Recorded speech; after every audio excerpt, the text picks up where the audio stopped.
Eddie C. Brown is the founder and president of Brown Capital Management, one of the oldest African-American-owned investment management firms in the United States, and author of Beating the Odds, Eddie Brown's Investing and Life Strategies, published by Wiley.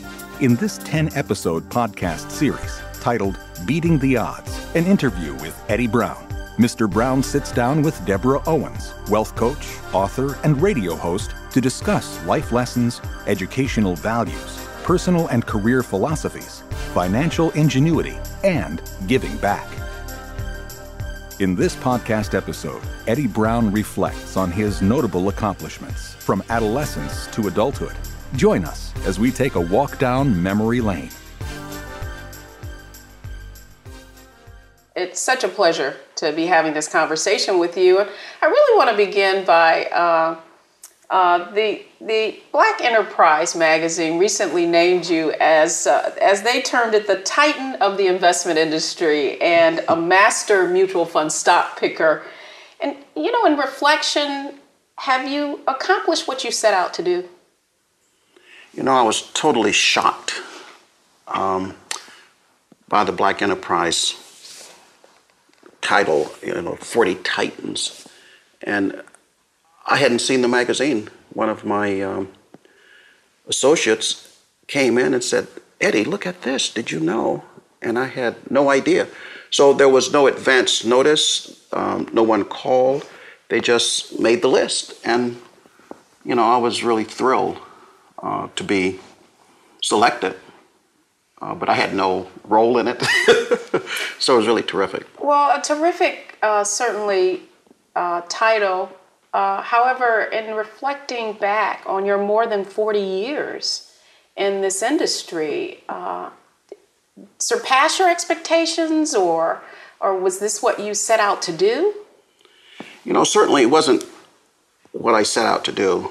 When I started in the investment business, it was really not a direct path. I'd gone back to graduate business school with the idea of returning to IBM to work my way up the management ladder at IBM. And I just got very interested in the finance courses.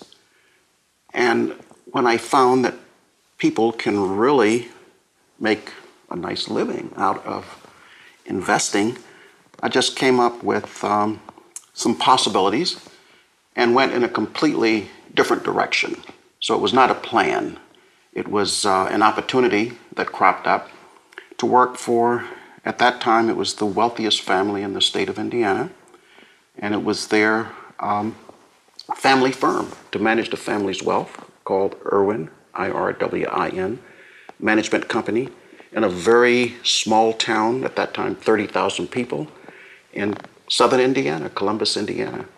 So it was, you might say, discovering an opportunity that was not in my original plan. And I'm always looking for opportunities. Speaking of looking for opportunities, I mean, you certainly I ask you to reflect. However, you come from fairly humble beginnings. Your mother was a teenage mother. Correct. And you were raised in a fairly rural community. Do you ever reflect on where you started and what impact that had on where you are today? That discovery, if you will. Often I reflect on that because, as you said, my mother had me when she was a teenager, 13 years old. And actually she left home when she was 15. So I was reared by my grandparents in this small town. I often joke and say that Apopka, Florida, that Orlando is a suburb of Apopka. Apopka at that time had maybe 2,000 people. But it was a very good upbringing. The key was great teachers that took a great interest in the children. At that time, the schools were segregated. we could only go through 8th grade in this little town of Apopka, and we had to be bused over to Eatonville to go to high school because Apopka High School was all white. Eatonville is an interesting place. It's the first town in America that was an all-black town. So the government of the town, the mayor and the governing body was all black. It has another distinction in that Zora Neale Hurston, the museum, is there because she spent a good portion of her life in Eatonville. Now, I knew nothing about that at the time. The thing that I do remember, I always look to see forks in the road. So as I look back through time, a critical fork in my road was a telephone call. And it was from my second cousin who called my mother, who was then living in Allentown, Pennsylvania, and basically said, come and get him. Because what my second cousin had noticed is that I was spending more and more time with my uncle. I was still doing very well in school, but my uncle was in an illegal business. It was the moonshine business.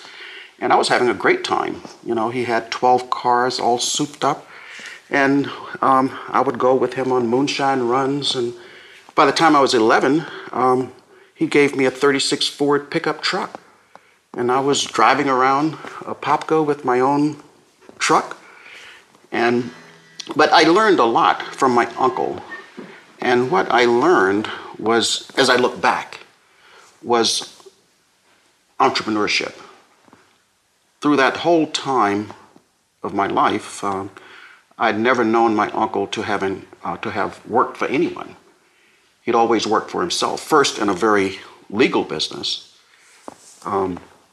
He was bringing migrant workers from Georgia, Alabama, down to this rural town. He had contracts with citrus grove owners to harvest the fruit, oranges, tangerines, grapefruits.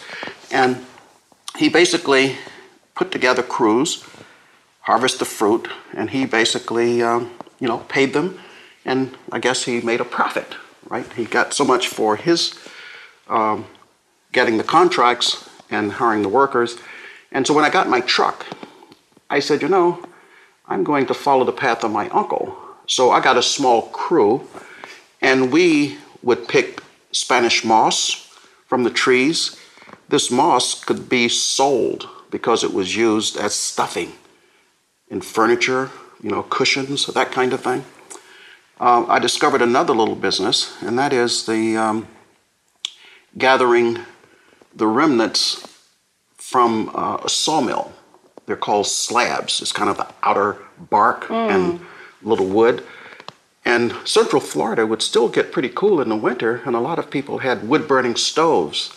So I had a crew. We would go get the slabs for free because it was just, to be thrown away. And I had a route, and I would go and sell wood to customers. And I had a route. And so I built these little side businesses, but the best one I had was really from actually having my own nursery when I was about 12. My grandmother worked for some of the very large plant growers. In fact, this little town of Apopka, even today when you drive in, you'll see a sign, and it says the foliage capital of the world, because a lot of the indoor green plants, philodendron, other green plants that you have indoors, they're grown in Apopka. And so I came up with the idea, and my grandmother helped me, and she got cuttings from the very large plant grower nursery, and I actually started on my uncle's property a little nursery. So I got the clippings, I got my crew, we would plant the clippings, and we would actually grow our own plants. And the big nursery grower said to my grandmother, I will buy his plants once they are, of quality, size, and so forth.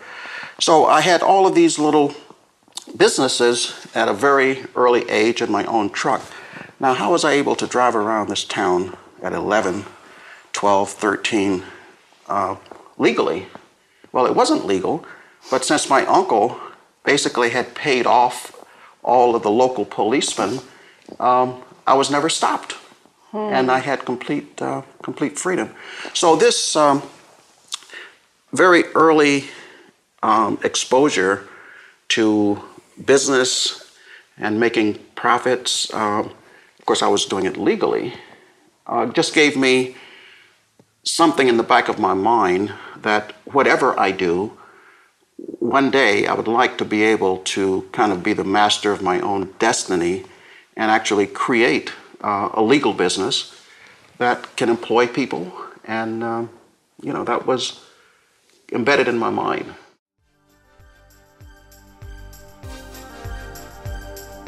Thanks for listening. Be sure to check out the rest of this series on iTunes or YouTube. For more information on Brown Capital, Eddie Brown's book, Beating the Odds, or this podcast series, visit the Brown Capital website at browncapital.com.